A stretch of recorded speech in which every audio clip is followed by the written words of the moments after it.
The Desperate Council. The crystalline spires of the Grand Assembly trembled as another star system died. Ambassador Zephyr 9 watched through the massive viewing port as the distant light of Kepler 442 flickered and vanished forever, consumed by entities that defied all understanding. His translucent blue form shimmered with barely contained anguish as he turned to address the emergency council. "That makes 23 worlds," Zephyr 9 announced, his harmonic voice resonating through the chamber like wind chimes during a storm. "The Aurelius colony, 12 billion souls, gone in 6 hours. High Counselor Valdris, her ancient bark-like skin scarred by centuries of wisdom, swayed slowly in her massive growth chamber. The eldest member of the Verdant Collective had witnessed the rise and fall of entire civilizations, but never something like this. "The Void Reapers show no pattern, no logic we can comprehend," she rustled, her voice like leaves in autumn wind. "They appear from nowhere, consume everything, and vanish into dimensions we cannot follow." General Korath's mandibles clicked with frustrated aggression. The insectoid warrior's compound eyes reflected the emergency lighting as his 6 arms gestured at tactical displays. "Our combined fleets are useless," he buzzed with bitter acceptance. "The hive worlds contributed our finest warforms. The Nexus Prime sent their reality-bending technologies. Even the Deep Current Confederation emerged from their ocean worlds to fight. Nothing works against beings made of pure destructive energy. Doctor." Nexus floated in her mobile aquatic suit, her tentacled form undulating with distress. Through the water-filled helmet, her bioluminescent patches pulsed erratically. "We estimate 6 months before they reach the core worlds," she gurgled through her translation device. "The mathematical progression is undeniable. At their current consumption rate, the galactic unity will cease to exist within 1 standard year." Silence filled the chamber like a suffocating shroud. Representatives from 200 worlds sat in stunned contemplation of their extinction. The unity had stood for 3 millennia, built on principles of peaceful cooperation, scientific advancement, and harmonious coexistence. Now, facing annihilation by entities that existed beyond their comprehension, their greatest achievements meant nothing. Zephyr 9's form brightened as an idea crystallized in his mind. "There is one option we haven't considered." Valdris's ancient branches creaked as she leaned forward. "Speak, young crystal-born." "The quarantine system," Zephyr 9 said quietly. "Sol 3, the Deathworlders." The reaction was immediate and visceral. General Korath's wings buzzed in alarm. Dr. Nexus's bioluminescence flashed warning colors, and murmurs of horror rippled through the assembly. Even mentioning the forbidden system was considered taboo. "Absolutely not," Korath chittered. "We quarantined them for good reason. Their entire species was classified as an existential threat to galactic peace." "They were too dangerous," Dr. Nexus added, her tentacles writhing with remembered fear. "Their homeworld alone would kill most of our species within hours. Crushing gravity, poisonous atmosphere, temperature extremes, and deadly radiation, yet they thrived there." Valdris remained silent, her ancient mind churning through possibilities. Finally, she spoke with the weight of eons. "The humans were quarantined 75 years ago after their first contact protocols revealed disturbing tendencies.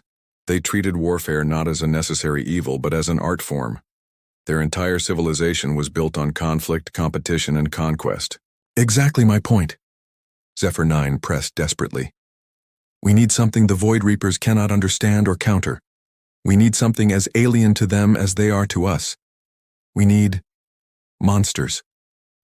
The chamber fell silent again, but this time the silence held a different quality. It was the silence of beings contemplating the unthinkable, weighing extinction against unleashing something potentially worse than their current enemy. High Counselor Valdris spoke the words that would change the galaxy forever. "Prepare a message. Pod for the Sol system." The forbidden files, the archive vault beneath the Grand Assembly, had not been opened in 50 years. Archivist Lumina, a being of pure crystallized thought from the Prism worlds, materialized her physical form as ancient security protocols recognized her presence. Her faceted surface reflected the cold blue emergency lighting as she approached, the most restricted section of galactic records. "Are you certain about this course of action?" Security Chief Torvin asked, his cybernetic implants whirring with nervous energy. The mechanical augmentations covering half his reptilian face glowed, red with warning indicators. These files were sealed by unanimous vote of the High Council. Even accessing them violates 17 different Unity statutes. Ambassador Zephyr 9 stood behind them, his crystalline form dim with apprehension. "The Void Reapers have given us no choice, Chief Torvin. We need to understand what we're potentially unleashing." Lumina extended tendrils of pure energy into the archive's quantum storage matrix, beginning retrieval of classification Omega files, species designation Homo sapiens, planetary origin Sol 3, common designation Earth. Her harmonic voice carried an undertone of dread as the first images materialized in the chamber.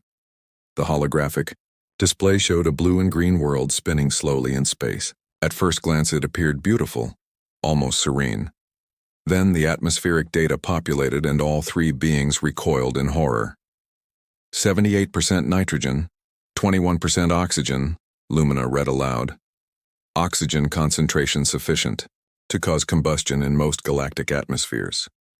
Surface gravity 9.8 meters per second squared, enough to crush most Unity species. Temperature variations from -40 to +50 Celsius. Active volcanic zones, seismic instability, and radiation from their star that would sterilize most worlds. Torvin's cybernetic eye zoomed in on the continental layouts. The entire planet is a death trap. How did any life form survive there, much less achieve sentience? The display shifted to show human cities, and their questions were answered in the most disturbing way possible. Massive structures rose from the earth, designed not for harmony with nature but for dominance over it. Rivers had been redirected, mountains carved away, and vast stretches of land transformed into geometric patterns of agriculture and industry. They didn't adapt to their world, Zephyr 9 whispered in realization. They conquered it. More files opened, revealing humanity's first contact with Unity Scouts 75 years ago. The recordings showed tall, bipedal creatures with forward-facing predator eyes and opposable digits designed for grasping weapons. But it was their behavior that had triggered the quarantine protocols. A human representative appeared on screen, speaking to Unity diplomats. "We appreciate your offer to join the Galactic Unity," the human said with what appeared to be a smile, an expression that revealed sharp, pointed teeth designed for tearing flesh. "But we'll need to understand your military capabilities and defensive strategies before we can commit to any agreements." Lumina's form flickered with distress. They viewed first contact as intelligence gathering for potential warfare. Every question they asked related to military strength, resource locations, or strategic vulnerabilities. The archives revealed more horrifying details. Humans had unified their entire planet through a series of conflicts called world wars that had involved the entire species in global combat. Their military technology included weapons capable of splitting atoms, devices that could devastate entire continents. "Look at this tactical analysis," Torvin said, his mechanical voice taking on a tone of professional respect despite his horror. The display showed human military formations, soldiers moving through environments that would kill most Unity species instantly. Desert wastelands, frozen tundra, jungle hellscapes thick with poisonous life forms, and urban ruins filled with deadly hazards. "They fight wars on their own world constantly," Lumina continued reading. "Not for resources or territory like civilized species, but for concepts, ideas, religious beliefs, political systems. They literally die for intangible principles." Zephyr 9 watched recordings of human soldiers in combat, noting their incredible resilience. Bodies that should have died from injuries continued fighting. Individuals who should have succumbed to exhaustion kept moving for days. Groups surrounded by overwhelming enemies refused to surrender and fought until death. "Their biology is terrifying," he observed.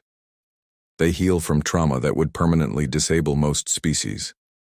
They can function without food for extended periods, Their reaction time to danger exceeds our security system response rates. But the most disturbing revelation came when the archives showed humanity's response to quarantine. Instead of attempting diplomatic overtures or demonstrating their peaceful intentions, humans had done something unprecedented. They had unified completely and begun preparing for war.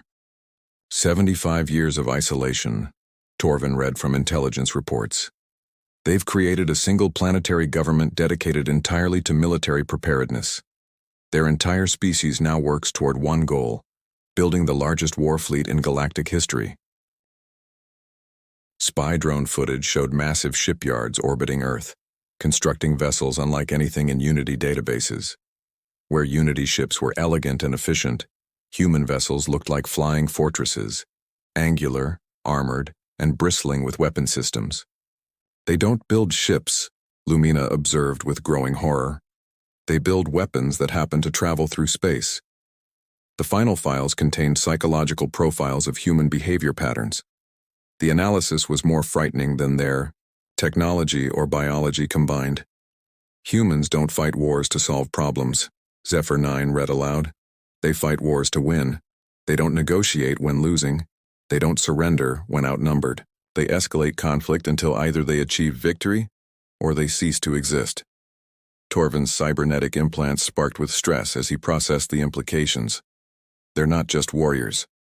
They're a species that has weaponized the concept of warfare itself. Lumina's crystalline form began to fracture slightly under the weight of what they had learned. The question remains, are we desperate enough to unleash this upon the galaxy? Through the chamber's communication system, an alert chimed. Another star system had gone dark. The Void Reapers continued their inexorable advance toward the core worlds. Zephyr 9 looked at his companions, seeing his own terrible understanding reflected in their alien features. "We're not summoning saviors," he said quietly. "We're awakening, something that might be worse than what's trying to destroy us. But they're our only hope," Torvin replied, his mechanical voice carrying an undertone of resigned dread.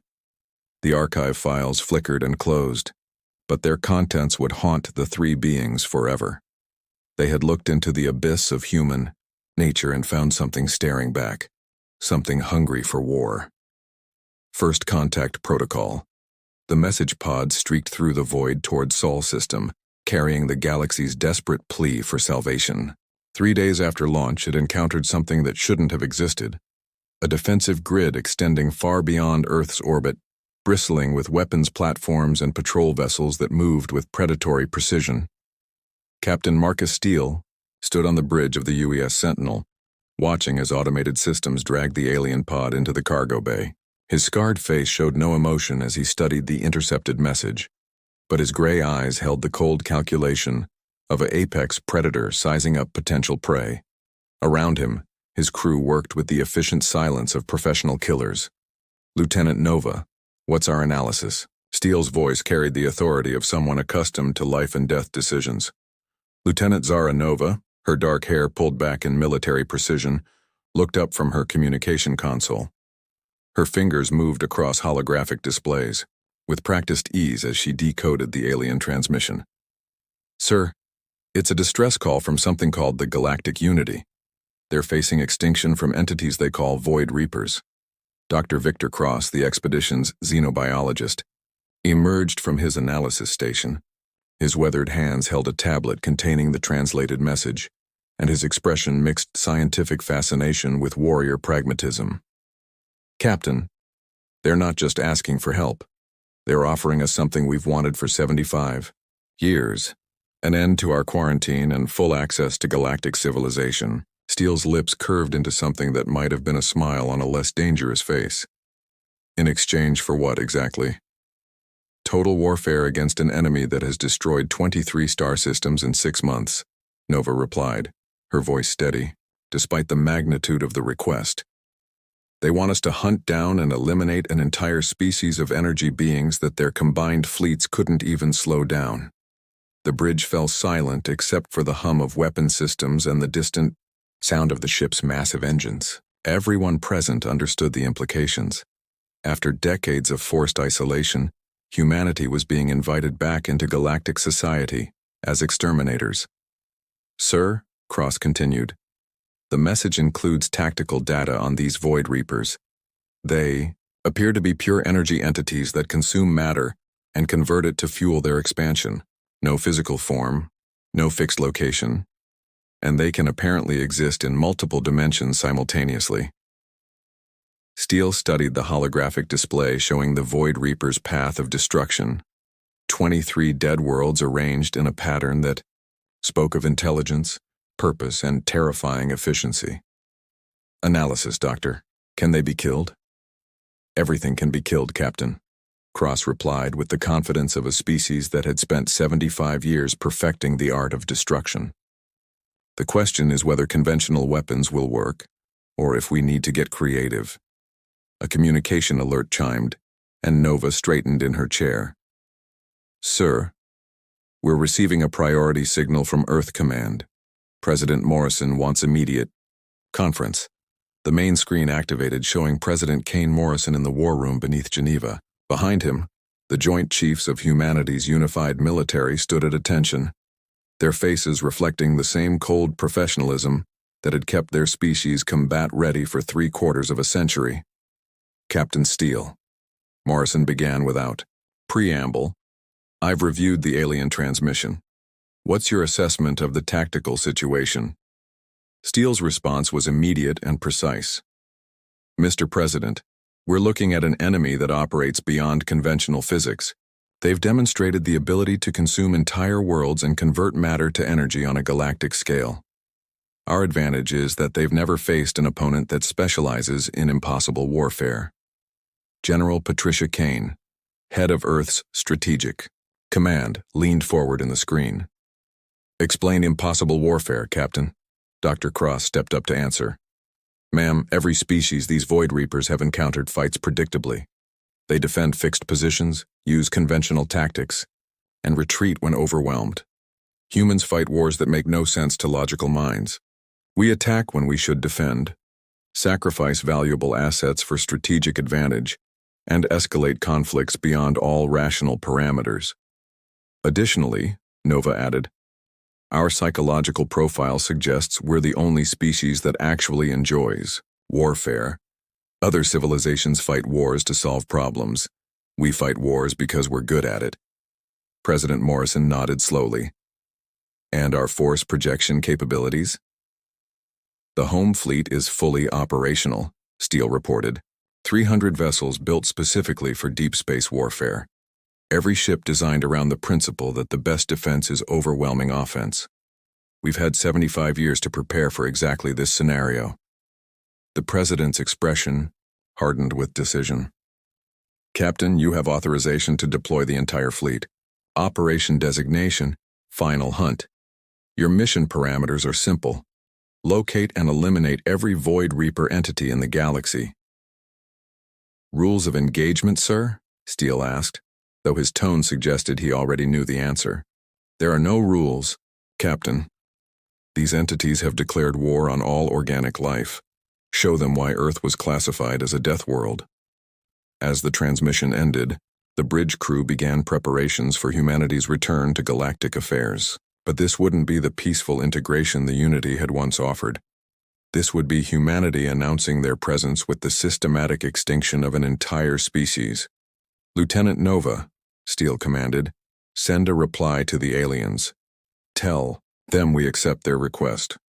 What should I tell them about our methods, sir? Steele looked out at the stars, knowing that somewhere among them, entities of pure energy were consuming worlds without thought or mercy. They had no idea what was coming for them. Tell them we're not coming to save the galaxy, he said quietly. Tell them we're coming to teach these Void Reapers what fear means. Within hours, the largest war fleet in human history began departing Earth orbit. 300 ships carrying the most dangerous species the galaxy had ever known, heading toward an enemy that had never lost a battle. The Void Reapers had consumed 23 worlds by being unstoppable forces of nature. They were about to discover that humans weren't a force of nature. They were something far worse. They were a force of will, driven by 75 years of isolation and an evolutionary imperative that treated warfare as the highest form of art. The galaxy was about to witness what happened when an unstoppable force met an unmovable object that enjoyed the collision. The new galaxy 6 months after the first human fleet had departed Earth, the galaxy was unrecognizable. Admiral Dante Reaper stood in the command center of Nexus Prime, the Unity's former capital world, watching status reports from across known space. Every screen showed the same message. Void Reaper entities eliminated. System secure. The hunt was over. Humanity had accomplished what the combined forces of 200 species could not. They had driven an entire form of life to extinction with methodical, terrifying efficiency. Ambassador Zephyr 9 materialized beside the Admiral, his crystalline form dimmer than before. The months of witnessing human warfare had changed him in ways that would never heal. The last confirmed Void Reaper was eliminated in the Andromeda Spiral 3 days ago, he reported, his harmonic voice carrying undertones of exhausted relief and growing dread. Your species has saved the galaxy. Admiral Reaper turned from the displays, his weathered face showing neither satisfaction nor remorse. To him, this had been simply another military objective achieved with acceptable losses. The galaxy is secure from the Void Reaper threat, he confirmed. Our contract is fulfilled. But both beings knew that the galaxy's problems were far from over. In saving themselves from one existential threat, the Unity had introduced another. High Counselor. Valdris appeared on the main screen from her chambers on the Verdant homeworld. Her ancient form seemed smaller, more fragile than before. Admiral Reaper, the Unity Council has convened to discuss the new situation. We need to establish protocols for the post-war galaxy. Protocols? Reaper's voice carried the subtle threat that had become familiar to every alien species. You mean rules for how humans will behave now that we're no longer quarantined? Through the chamber's viewing ports, they could see human ships patrolling the orbital space around Nexus Prime. The vessels hadn't left after the Void Reaper's defeat. They had taken up permanent positions around every major Unity world. Humanity claimed they were providing security, but everyone understood the reality. The galaxy now had new guardians who were more dangerous than the enemies they had defeated. President Kane Morrison appeared via quantum transmission from Earth, surrounded by the architects of humanity's expansion into galactic affairs. His expression showed the satisfaction of a species that had finally claimed their rightful place in the universe. Counselor Valdris, the human position is simple. We've proven our value as the galaxy's defenders. It's time to formalize our role. Zephyr 9's form flickered with distress. President Morrison, we are grateful for humanity's intervention, but the Unity has governed itself peacefully for 3 millennia. We don't need permanent military oversight. Morrison's smile was the expression of a predator being polite to prey. Ambassador, 6 months ago your civilization was facing extinction. Today you're secure under human protection. Our fleets patrol your space, our soldiers guard your worlds, and our technology defends your people. The question isn't whether you need us. The question is whether you can afford to dismiss us. The truth hung in the chamber like a toxic cloud. Humanity had indeed saved the galaxy, but they had done so by demonstrating that they were the most efficient killers in known space. Every alien species now understood that humans could exterminate them just as thoroughly as they had eliminated the Void Reapers. Admiral Reaper accessed his tactical displays, showing the current deployment of human forces across the galaxy. 200 worlds now host human defense installations. Our patrol fleets monitor every major shipping lane. Our intelligence networks track potential threats in real time. The galaxy has never been more secure. Or more controlled, Valdris observed quietly. Control and security are often the same thing, Counselor, Morrison replied. The Unity spent thousands of years building a civilization based on peaceful cooperation. That civilization nearly died in 6 months. Our approach ensures that will never happen again. Dr. Victor Cross, now serving as humanity's chief xenological advisor, provided the scientific perspective that chilled every alien present. The Void Reapers weren't unique. Our deep space sensors have detected 17 other potential existential threats in nearby galaxies. energy parasites, machine intelligences, quantum viruses, and entities that exist in mathematical space. The universe is full of things that want to destroy organic life, and now it's full of humans who won't let them, Reaper added with finality. Ambassador Zephyr 9 understood the impossible position his people faced. So our choice is to accept human hegemony or face the next cosmic threat alone. There is no next cosmic threat, Morrison said with cold certainty, because we'll eliminate it before it becomes a problem. We'll hunt down every hostile entity in this galaxy and beyond. We'll make the universe safe for organic life by making it too dangerous for anything that threatens organic life. The implications were staggering. Humanity wasn't offering to defend the galaxy. They were announcing their intention to rule it through overwhelming force and preemptive warfare. High Counselor Valdris spoke with the weight of ages. We sought salvation and found conquest. We prayed for protectors and received overlords. You received exactly what you needed, Admiral, Reaper corrected. A species willing to do what you couldn't. The galaxy is entering an age of peace backed by the certainty of overwhelming retaliation against any threat. Your grandchildren will never face extinction, because we'll eliminate the possibility before it develops. President Morrison delivered humanity's final terms with the casual confidence of absolute power. The unity can continue to govern itself in all civilian matters. Human forces will handle all military affairs, threat assessment, and external security. It's a fair division of responsibilities. Zephyr 9's crystalline form reflected the harsh lighting as he processed their new reality. And if we refuse this arrangement? The silence that followed answered his question more clearly than words. Humanity had saved the galaxy by proving they could destroy anything that threatened it. That capability hadn't disappeared with the Void Reaper's extinction. The arrangement is already in place, Morrison said simply. Human fleets patrol your space. Human soldiers guard your worlds. Human intelligence networks monitor your communications. We're not asking for permission. We're informing you of the new reality. As the transmission ended, Ambassador Zephyr 9 and Admiral Reaper stood alone in the command center, watching human ships patrol the space around Nexus Prime. The galaxy was indeed safe from external threats, but it was no longer free. Do you regret your decision to contact us? Reaper asked with genuine curiosity. Zephyr 9 considered the question carefully. 6 months ago, my species faced extinction. Today, we face subjugation. I'm not certain which fate is worse. Subjugation allows for the possibility of eventual freedom, Reaper replied. Extinction is permanent. Through the viewing port, they watched as human construction ships began building permanent military installations in orbit.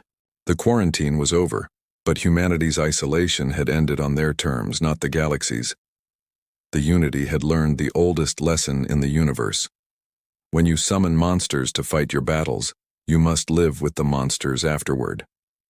The galaxy was safe, secure, and forever changed by the species they had awakened. Humanity had returned to galactic civilization, not as the dangerous primitives who had been quarantined 75 years ago, but as the apex predators they had always been destined to become. The stars themselves would remember the day the Deathworlders came home.